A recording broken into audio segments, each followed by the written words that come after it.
Razabani for IFL TV, proudly sponsored by Everlast. Delighted to have with me this evening on Zoom my man OD Ohara Davis. Ohara, what's going on? Oh, not much. Just at home, chilling out, watching a movie, and I think we got a bit to talk about today, haven't we? We have indeed, we have indeed. What movie are you watching?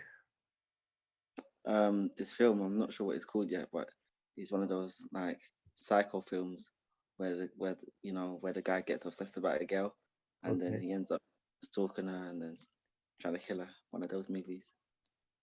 interesting, interesting. How the last few weeks been for you? Yeah, last few weeks have been good. Just been in the gym, been in camp, training every day. Hopefully we have an announcement on my next fight sometime this week. So, but just been in the gym, been at home, keeping a low profile, keeping my head low. Yeah, Ohara, I've known you for a number of years now, and one of the things I have noticed is whenever we do interviews, I generally, when I get time, I kind of scroll through the comments, and I always see, racial comments and people calling you all sorts of different names, which I don't want to mention, but and you know what exactly I'm talking about. And I know how you've kind of dealt with it in the past. I just want to obviously touch on because it's kind of a hot topic at the moment.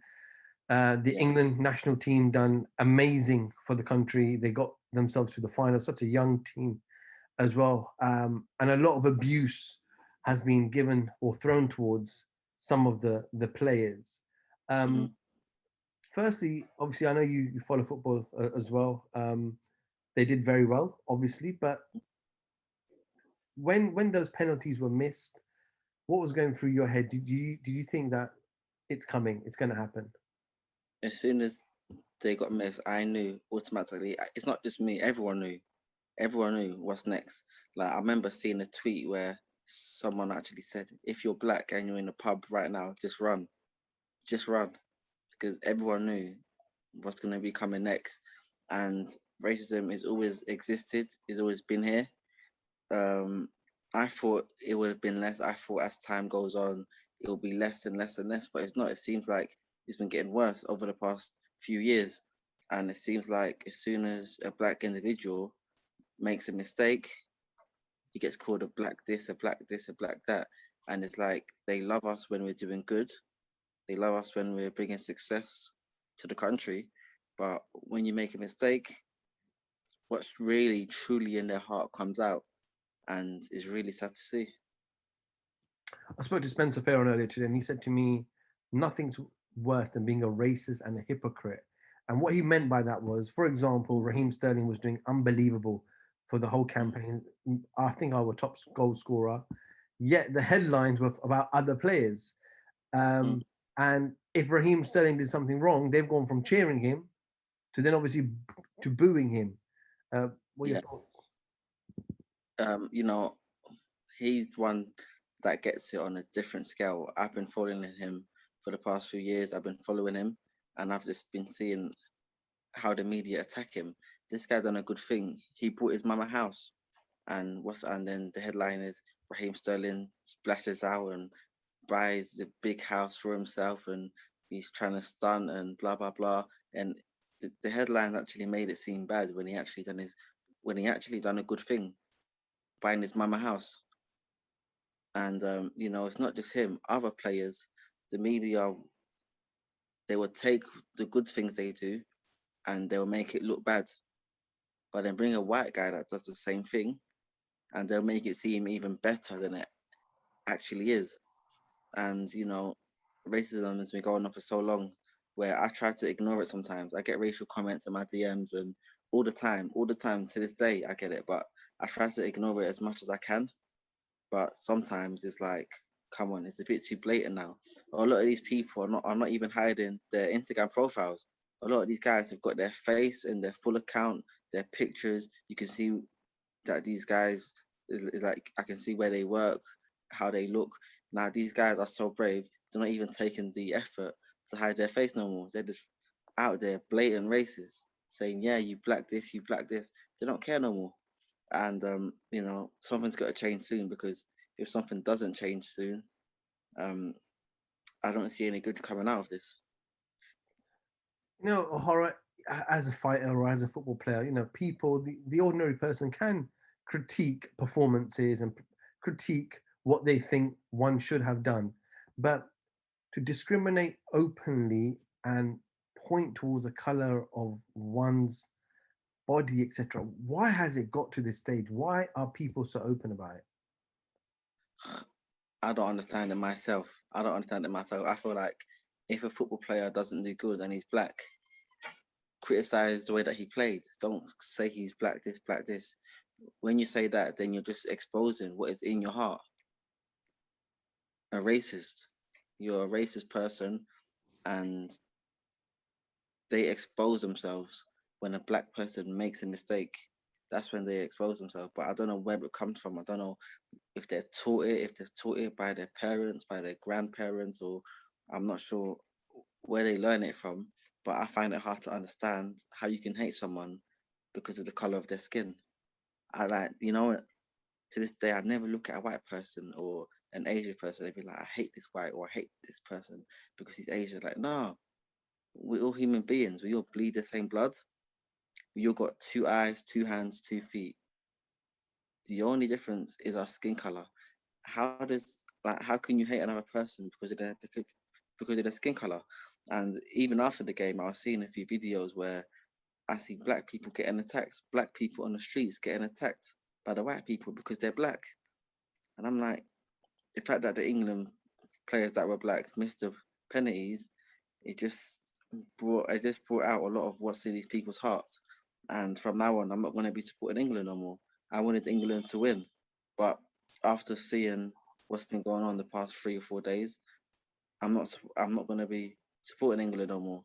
That's done. That's over with because the majority of the football fans have now shown me what is in their heart. So now, screw England. I'm not supporting them no more. Do you think sometimes alcohol is a problem with these people? Like they drink too much and they just don't know what they're doing or what they're saying, or do you genuinely believe that that's their true colors?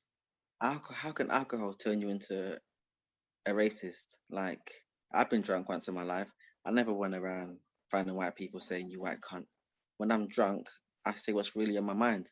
When I'm drunk, I cry, I get emotional, and I say what's really on my mind. If I hate someone, I'll be like, I hate you because you done this 3 years ago to me and I haven't got over it. Like, when you're drunk, you tell the truth. So when these football fans are drunk and they call us black cunts, they're just exposing what's in their heart, things that they was too afraid to say before they had the drink, but now the alcohol is now giving them the confidence to say what's really and truly in their heart. So alcohol is not an excuse. It's not an excuse. Odie, you're a fighter. You get paid to punch people in the face. I know in the early days you should take a lot more notice about what people you should say about you, more specifically about the color of your skin. But Mm. now, how do you deal with it when they slide into your DMs? I know sometimes you post and screenshot what you get in your DMs, but how do you mentally deal with that? I just ignore it. I try to ignore it as much as I can. Um, you know what? I see it. I laugh to myself because I think if I don't laugh, I'm gonna get angry. So the way that I deal with it is just laugh, but like, and then I block. I go to the account and I block. That's it. And I forget about it. I don't dwell on it throughout the day. I don't dwell on these things throughout the day. I just let it happen. I read it once, I laugh, block. Do you think it's important as well now? Because I remember when the whole situation happened with sad situation happened with George Floyd, um, and we had marches and people protesting, etc. And there was a lot of energy. Is it important? And the energy eventually faded out, but it's happened now. It constantly happens now. We have to keep this energy up and speak about it openly, have these dialogues, have the discussion, and educate the masses. I think speaking about it is not going to change anything. We've been speaking about it for how many years now? We're in 2021 and it's still going on. We've been talking about it for over 100, 200, 300, 400 years now. We've been talking about it and there ain't no change. I don't know what's the solution to it, but talking about it is not gonna really do anything. We need to find these people. We need to expose them. We need to We need Instagram, Twitter. We need to block their accounts. Stop letting these people make new Instagram accounts. When I block one, they make another one. Instagram, they should block all of their accounts, block their phone from accessing Instagram. These social media sites need to block their accounts, because if they're not blocking them, they're supporting them. If you're not doing what you can do to take it away, then you're supporting it. Um, Football stadiums need to start banning people once you spot one racist, ban them for life from every single football game. That's the only way that they'll learn. Even in these football stadiums, people out there in the crowds chanting monkey chants at the players that are black. And as a black football player, I feel sorry for them. Yes, even though they make a lot of money, they know if you have a bad game, don't log on to Instagram, because you know if you log on to Instagram, you ain't gonna see nothing but a bunch of monkey emojis and a bunch of bananas in your DMs and underneath your picture. You're gonna go out on the streets and people are gonna call you a black cunt. All this is what's gonna go down if you don't play well. And I feel like the black players that played for England that missed the 3 penalties, they helped England get there. They helped England get to that final in the first place. If they wasn't playing for England, I don't think England would have even got there as easy as they did. So a lot of these black players helped England get there, and they made a mistake. But who hasn't made a mistake? David Beckham's made a few mistakes in his time. He has. All the great white players, they've all made mistakes. What do the fans say? Oh, it's okay, it's okay. David Beckham, he'll come back stronger. You live and you learn. You know what I mean? You live and you learn. No one's perfect. As soon as there's a black guy, black bastard, he should never have been on the pitch in the first place. Go back to whatever country you're from. Come on, man. All right, it's mad. It's mad. Ohara, Gary Neville did an interview, and he said that the government, he kind of almost blamed the government and said it starts from the top. You know, there are officials and individuals in power at that top level who openly have said things themselves in the past, which obviously brushes down to the lower levels, and it shows lack of empathy and sympathy. We know that is it the Home Secretary Priti Patel was saying people have the right to boo people taking the knee. And then Mm. on the other hand, she's saying, oh, well, racism shouldn't happen. But you're on one hand saying, giving them the opportunity to boo. On the other hand, saying, oh, you shouldn't be racist when things happen. So is there a lot of contradiction at the top level?